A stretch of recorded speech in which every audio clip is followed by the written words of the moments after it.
Muito boa noite para você. Hoje é dia 31 de março de 2025 e a palavra na liturgia de hoje é o Evangelho de São João, nos traz assim. Passados os 2 dias, Jesus partiu para a Galileia. Ele mesmo havia declarado que um profeta não é honrado em sua pátria. Chegando a Galileia, acolheram-no os galileus, porque tinham visto tudo o que fizera durante a festa em Jerusalém, pois também eles tinham ido à festa. Ele voltou, pois, a Caná da Galileia, onde transformara a água em vinho. Havia então em Cafarnaum um oficial do rei, cujo filho estava doente. Ao ouvir que Jesus vinha da Judeia para a Galileia, foi a ele e rogou-lhe que descesse e curasse seu filho, que estava prestes a morrer. Disse-lhe Jesus: se não virdes milagres e prodígios, não credes. Pediu-lhe o oficial: Senhor, desce antes que meu filho morra. Vai, disse-lhe Jesus, o teu filho está passando bem. O homem acreditou na palavra de Jesus e partiu. Enquanto ia descendo, os criados vieram-lhe ao encontro e lhe disseram: teu filho está passando bem. Indagou então deles a hora em que se sentira melhor. Responderam: ontem, à 7ª hora, a febre o deixou. Reconheceu o pai ser a mesma hora em que Jesus lhe dissera: teu filho está passando bem. E creu tanto ele como toda a sua casa. Esse foi o segundo milagre que Jesus fez, depois de voltar da Judeia para a Galileia. Palavra da salvação. Meus irmãos, e veja bem que esse trecho do Evangelho, à primeira vista, quando o homem vai em busca de Jesus, ele não ia no escuro. A palavra já diz que eles sabiam que Jesus havia feito já, e Jesus já havia aqui começado sua vida pública, ele havia transformado a água em vinho na festa de casamento, e o povo então já sabia, Jesus já tinha fama ali. E aquele homem então foi alguém de quem ele já tinha ouvido falar e que as pessoas já tinham visto o poder. E ele vai ao encontro de Jesus, pedindo que Jesus descesse com ele, que fosse com ele à casa dele, porque o filho dele estava doente, para que o Senhor o pudesse curar, Jesus que já havia curado. E Jesus diz então que eles precisavam de milagres para poder crer, porque o povo estava atrás de Jesus porque ele tinha feito milagre, então era atrás do Jesus que fazia milagres que eles estavam. Não sabendo eles que era muito mais do que uma cura específica, mas era a cura que vinha de dentro para fora, e era principalmente a salvação, que era o Messias que estava com eles. Mas então Jesus diz para ele: olha, vai, seu filho passa bem. E a palavra diz que aquele homem acreditou na palavra de Jesus. Ele não disse assim: Senhor, vamos comigo, né? Porque como assim ele passa bem? O Senhor nem foi lá, nem tocou nele, nem pegou nele, nem fez uma lama como o Senhor fez em outras situações e tocou nos olhos dele ou nos ouvidos e fez de alguma forma para que a febre abaixasse. Mas a palavra diz que aquele homem acreditou. Entretanto, quando ele estava indo, fazendo o caminho de volta, e não era perto, porque nesse caminho de volta os empregados estavam vindo ao encontro dele, e aí o milagre tinha acontecido no dia anterior. Então, quando eles encontram, eles dizem: olha, teu filho está melhor, ele passa bem. E aí, aquele homem que havia acreditado em Jesus, ele então, entre aspas, tira a prova dos 9. Ele acreditou que Jesus tinha dito que o filho dele estava bem e por isso ele foi embora confiante nisso. Mas ele tira a prova dos 9. Qual foi o horário que meu filho melhorou? Quando foi que a febre o deixou? E aí eles falam que foi na hora 7ª e ele então calcula que foi o mesmo horário em que Jesus havia dito que o filho dele passava bem.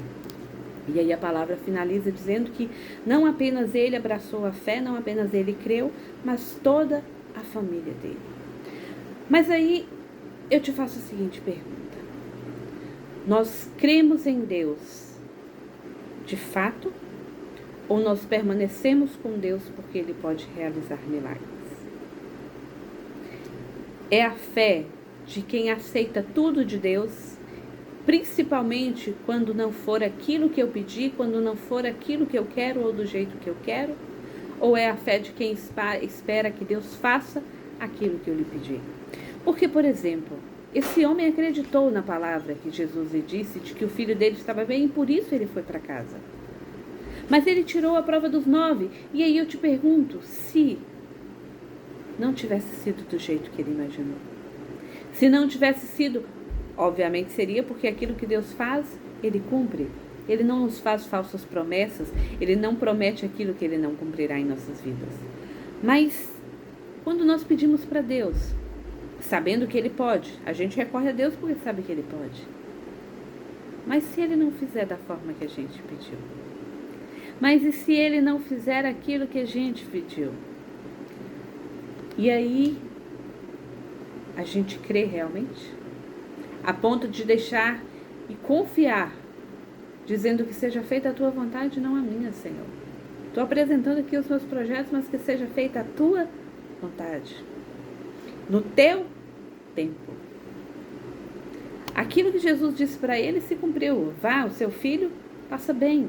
E naquela hora o filho dele foi curado. Mas quando nós pedimos algo para o Senhor, que Ele não faz conforme nós pedimos, a nossa fé, nós cremos o suficiente para saber que Ele fez muito mais do que aquilo que nós havíamos pedido e melhor do que aquilo que nós havíamos pedido? Muitas vezes, o grande problema da gente é não confiar nos propósitos de Deus. Porque tudo que Deus faz ou permite que aconteça em nossa vida tem um propósito, meu irmão. E em todos eles é para a nossa salvação. E em todos eles é para que, apesar de que seja em meio à dor, que seja em meio ao sofrimento, ainda que nós sejamos passados pelo moinho, mas que nós não venhamos a perder a vida eterna. Quantos de nós fomos santificados, mas na luta? A gente querer ser santo é uma decisão nossa, mas passa pela luta diária de cada dia. Outro trecho da Sagrada Escritura, lá no Antigo Testamento, diz que a nossa fé é provada nas tribulações, assim como o ouro é provado no fogo. E é assim que vai ser. Enquanto eu e você estivermos sobre essa terra, se for uma crença em Deus apenas para que Ele realize aquilo que eu não posso, o milagre que eu não consigo, não é sobre crença. É sobre barganha, é sobre expectativa. Porque crer em Deus é muito mais do que ir contra as possibilidades, contra as impossibilidades. É muito mais do que esperar o impossível. É esperar exatamente aquilo que Deus tem para mim. Exatamente. Sem acrescentar e sem tirar nenhuma vírgula. Se se trata dos meus planos e dos seus planos, o Senhor vai ter que fazer muitas alterações, muitas vírgulas, muitos pontos finais. Mas quando é do Senhor, meu irmão, não precisa tirar nem colocar nada. Sofrimento demasiado, não. Na medida certa para que eu seja santa. O propósito de Deus é muito maior do que o meu e o seu. E a gente precisa estar ciente de que quanto mais nós acreditamos e nos abandonamos no Senhor, o mundo também nos tentará.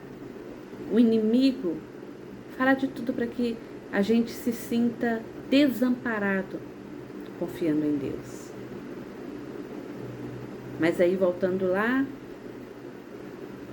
na primeira leitura, do dia 23 agora de março, quando o povo perguntar, que Moisés perguntou, Senhor, quando o povo perguntar em nome de quem eu estou falando, e aí Deus diz, qual o nome do Senhor? E aí meu Deus responde, diga que eu sou. Eu sou ou eu sou? Aí tem uma canção que diz, eu sou o que sou um Deus de amor, estou aqui pra te curar. E é isso. O Deus de amor está aqui para nos curar. O propósito pode até fazer com que a gente passe por caminhos diversos, mas a chegada é certa.